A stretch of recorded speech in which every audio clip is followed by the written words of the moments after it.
अयोध्या के 84 कोसी परिक्रमा मार्ग निर्माण परियोजना को लेकर उभरा नया विवाद अब प्रशासनिक पारदर्शिता और वन संपदा संरक्षण पर गंभीर सवाल खड़े कर रहा है। करोड़ों रुपए की इस महत्वाकांक्षी परियोजना में पेड़ों की कटान और उसके कथित रूप से गायब हो जाने का मामला धीरे धीरे तूल पकड़ता जा रहा है।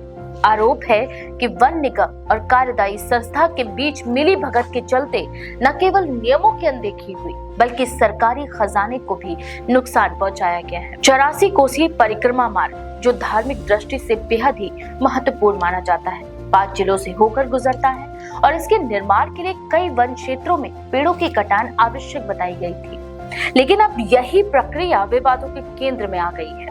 अयोध्या के कुमारगंज वन रेंज का मामला विशेष रूप से सामने आया है, जहां 1609 पेड़ों की कटान के लिए लगभग 26 लाख रुपए का टेंडर जारी किया गया था। संबंधित कार्यदायी संस्था के द्वारा वन निगम को पूरी धनराशि का भुगतान भी कर दिया गया, लेकिन इन सभी के बावजूद ठेकेदार को अब तक वर्क ऑर्डर जारी नहीं किया गया है। इसी बीच सबसे गंभीर आरोप ये है कि बिना आधिकारिक अनुमति और वर्क ऑर्डर के ही बड़ी संख्या में पेड़ रातों रात गायब कर दिए गए। ठेकेदार आशुतोष सिंह का कहना है कि वर्क ऑर्डर के अभाव में वह कानूनी रूप से पेड़ों की कटाई नहीं करवा सकते, लेकिन जब उन्होंने मौके पर जाकर स्थिति देखी तो पाया कि आधे से ज्यादा पेड़ पहले ही वहां से हटाए जा चुके हैं। ये स्थिति न केवल नियमों का उल्लंघन दर्शाती है बल्कि पूरे सिस्टम की कार्य प्रणाली पर भी कई सवाल खड़े कर रही है।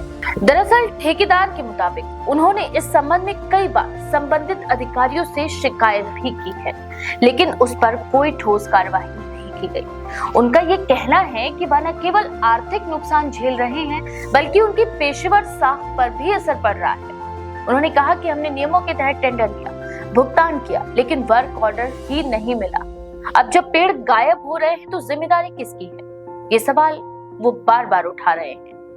मामले में वन विभाग और वन निगम की भूमिका भी सवालों के कटघरे में खड़ी है। इसमें चिन्हांकन, अनुमति, वर्क ऑर्डर और निगरानी शामिल होती है, लेकिन इस मामले में इन प्रक्रियाओं का पालन किस हद तक हुआ ये स्पष्ट नहीं है। अगर वर्क ऑर्डर जारी नहीं हुआ था तो फिर पेड़ों की कटान कैसे हुई, और अगर कटान हुई तो इसका रिकॉर्ड आखिर कहाँ है?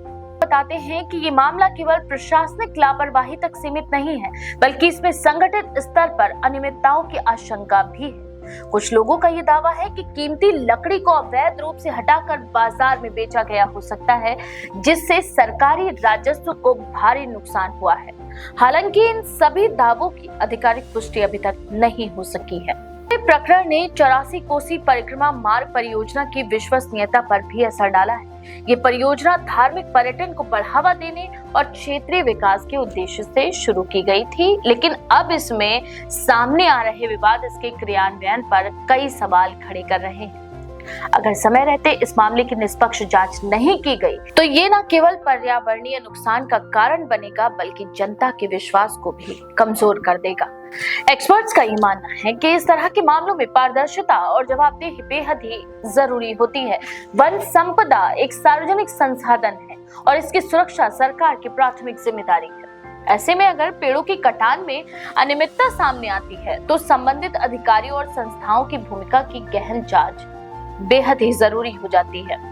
फिलहाल इस पूरे मामले में सबसे बड़ा सवाल यही है कि आखिर ये पेड़ गायब कैसे हो गए?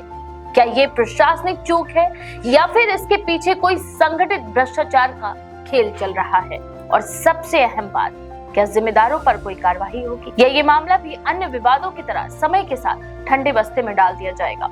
अयोध्या जैसे संवेदनशील और धार्मिक महत्व वाले क्षेत्र में इस तरह के आरोपों का सामने आना निश्चित रूप से चिंताजनक विषय है। अब निगाहें प्रशासन पर टिकी हैं कि वो इस मामले में क्या कदम उठाते हैं और क्या वाकई दोषियों को जवाबदेह ठहराया जाता है या नहीं। तो आपको क्या लगता है, भ्रष्टाचार के इस खेल का खुलासा कब होगा? अपनी राय हमें कमेंट सेक्शन में जरूर लिखें। ऐसी और भी लेटेस्ट अपडेट्स के लिए देखते रहें भारत 19 एक्सप्रेस। ये मार्ग जो है 84 कोसी परिक्रमा मार्ग है, इस पर आधे से ज्यादा पेड़ों की कटान करके रातों रात बेच दिए गए हैं। 1609 में देश की हर खबर सबसे पहले